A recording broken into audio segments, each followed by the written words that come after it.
in this room actually are caregivers or have been caregivers? Any of you? All right. You know, I'm always reluctant in order to talk on my own care years because I always feel so many people have had the experiences. But what I'd like to do now is give you a little insight because the kinds of things that happened to me changed my career path as well as gave me some of those aha moments. All right. So we can learn from the mistakes of others. A lot of what I did was pure mistake. I would never repeat some of those again, but we can learn from those. Let me start off by giving you an example. My father, these are the things that I knew I was in trouble right away.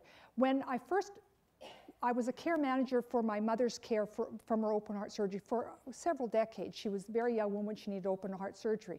But the long-term care, the really intensive long-term care type of years started with my father in 1996. They lived in Kelowna, that was their retirement home. It was a bitter cold winter night and a bitter cold morning with all the frost, and he was doing something that he'd done all his life. He was taking the garbage can out to the curb, and he slipped and he fell. He broke his hip, arm, hand, and thumb. Now, if that happens to you and me, the doctors will say we've had an accident. When it happens to somebody in their 80s, they say they've had a turning point. Why? Because the doctors know that those persons are going to turn and enter into their care years. So it's called a turning point. So my father fell. Now what was interesting was, I live in Vancouver, they lived in Kelowna, and so as soon as I got the phone call, I was going to get on the plane. Before I got on the plane though, I thought I should phone the emergency ward of the Kelowna General Hospital and ask a little bit about my dad. So I phoned and this is what I heard. Remember, we're talking the first 2 hours of the beginning of a carrier's journey. So I heard, hello, yes, Ms. Randall? Yes, your father, as soon as he's out of surgery, is going to be transferred to the GMAT ward. We think he suffered a conscious collapse. And of course, we're unsure about the type of care because his spouse is a cab G. And to be honest, ladies and gentlemen, I thought, what the hell are they talking about? I thought, right that moment, I've entered a whole new country. I didn't know hospitals had geriatric medical assessment team wards. I certainly never thought of conscious collapse in terms of my father being low on iron. And I'd never thought of my mother, even though she had open heart surgery, as a coronary artery bypass graft spouse. All right? So right away was my very first lesson. I was entering a new country. I needed a passport for this country. It spoke a new language. It was a brand new culture. And once I entered that country, I wasn't going to leave it. And that's Healthcare Canada country. So that was my first aha moment. I thought, these care years journeys are going to be something that I've never experienced before. Now, please don't ask me what type of daughter I was. I thought I was a fabulous daughter. I am and was a fabulous daughter. But you know, the one mistake I made, I never sat down with my parents and discussed what would happen when they needed some assistance. We never had that kind of discussion. All right. Now, my dad was a true ostrich. He never thought he was going to die. I'm sure he was very surprised to find out he did.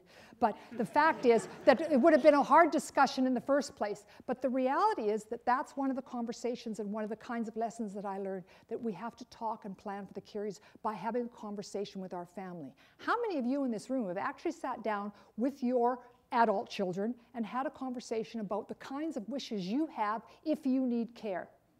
Has anyone? Oh, great. 3 people. Fabulous. Well, it's 3 more than in another seminar I did. Never mind. So these are the kinds of things that we learn. So that was the first lesson I learned, is that I was going to enter a whole new country. I was starting on a whole new process, and I hadn't talked to my parents.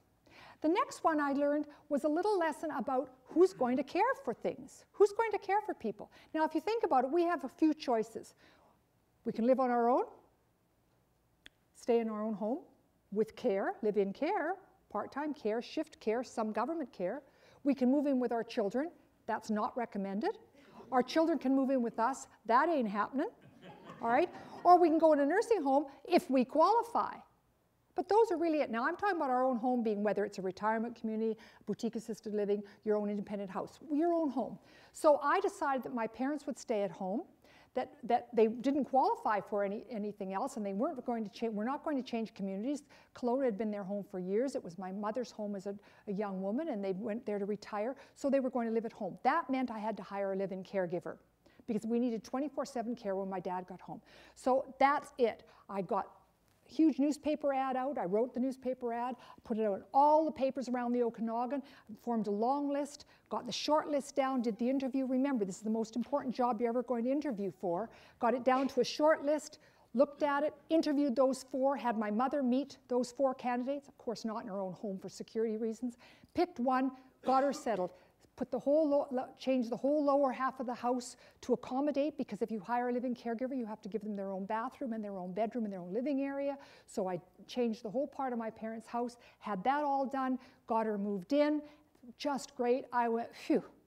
Now I soon learned you don't ever go, phew. I never did that again for another 16 years, because you know what? You don't ever do that when you're on a caregiver's journey. So with my parents moved in, not even 3 months later, my cousin who lived in Kelowna, I got a phone call. She phoned me. I said, yes. She said, Patty, there's been a heart attack. My hair went on end, of course, because I thought, oh my gosh, my mother's had another heart attack. But no, the caregiver had had a major heart attack, and my mother was now looking after her.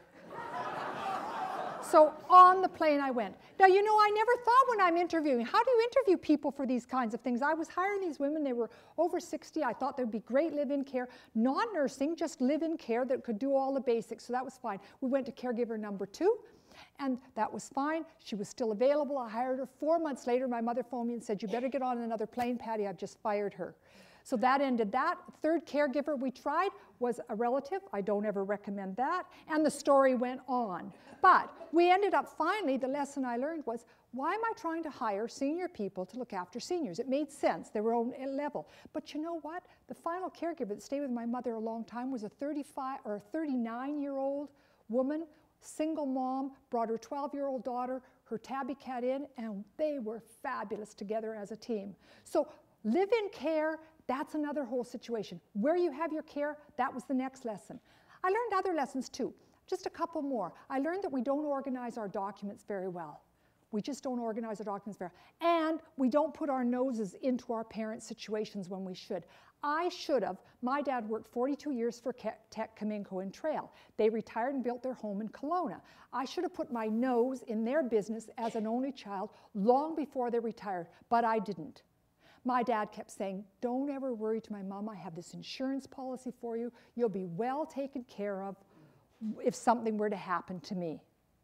Well, I believed that, so did my dad. We went on our merry way. They were retired well into 20 plus years by the time they needed care. And you know what? When I took a look at the policy, it was a group policy from Cominco. That was okay. But what I didn't understand, and this is me in not a very technical sense, but I didn't understand that these group policies had dwindle clauses. So for every year you're retired, the policy dwindles and dwindles and dwindles. So what happened was my father thought he was going to leave my mother well cared for if she needed help in her older age. And it turned out when he finally died, the insurance policy was worth $1,000. And if to add insult to injury, the insurance company actually had the audacity.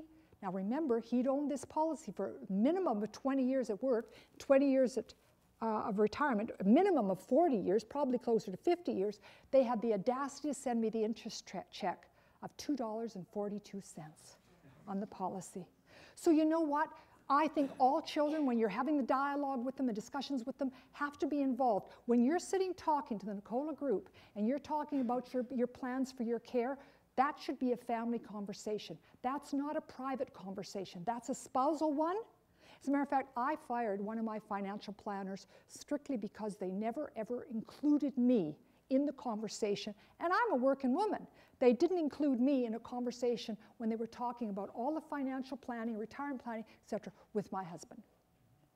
So that has to be a spousal situation at all times, and I especially urge the women to be part and parcel, if not on their own, because women walk a financial tightrope, all right, for a variety of reasons. We live longer, higher stress levels, and also there's other kinds of reasons that probably are not too polite, which we have a high divorce rate.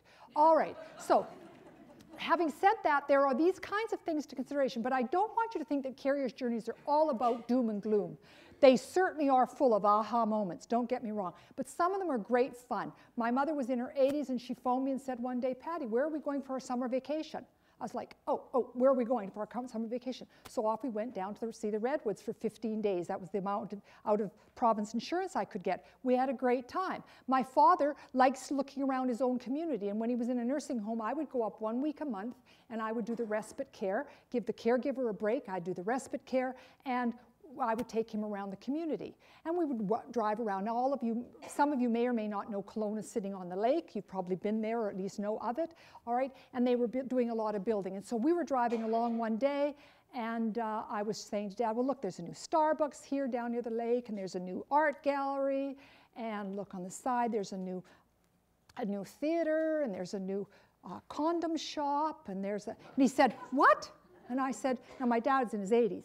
So he said, what? And I said, well, he said, what'd you say? I said, well, there's a condom shop. He said, go around the block again. So we ran the block again. He said, park. He said, I've got to see this. So I want you to put this picture in your mind and I want you to erase it. All right? There you have it. So I'm pushing a wheelchair into the condom shop and I'm saying to this much older man, well, there's strawberry and raspberry, and the girls behind the counter are going, whoa, I don't want anything to do with this couple at all. So you know what? You learn there's no embarrassment either. So carriers' journeys have all sorts of learning things. I'd like you to learn from some of the mistakes. So when someone's telling you their ideas about caregiving or what they're going through, listen, because you may learn from their mistakes. Let's go on then for a moment. Carriers are also full of huge, huge surprises. Some of you may remember that Kelowna went through a firestorm in 2003. Do any of you remember that particular incident? Well, it just so happened that my mother lived just below that bluff in the Okanagan Mission. That was their retirement home.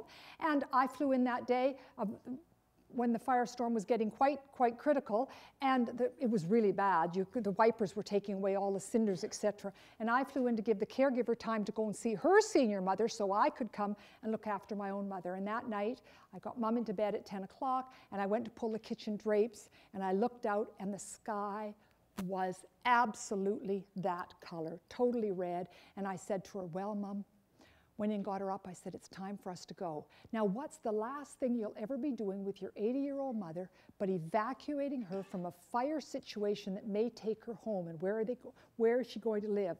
My father had passed away by then, thank God, because I don't even know what I would have done with him in the nursing home and, of course, my mother in her own home to move and get her out. So, you know, these kind of situations really make you wonder. No wonder Jacqueline Marcel wrote a book called Elder Rage, Take My Father, Please, all right?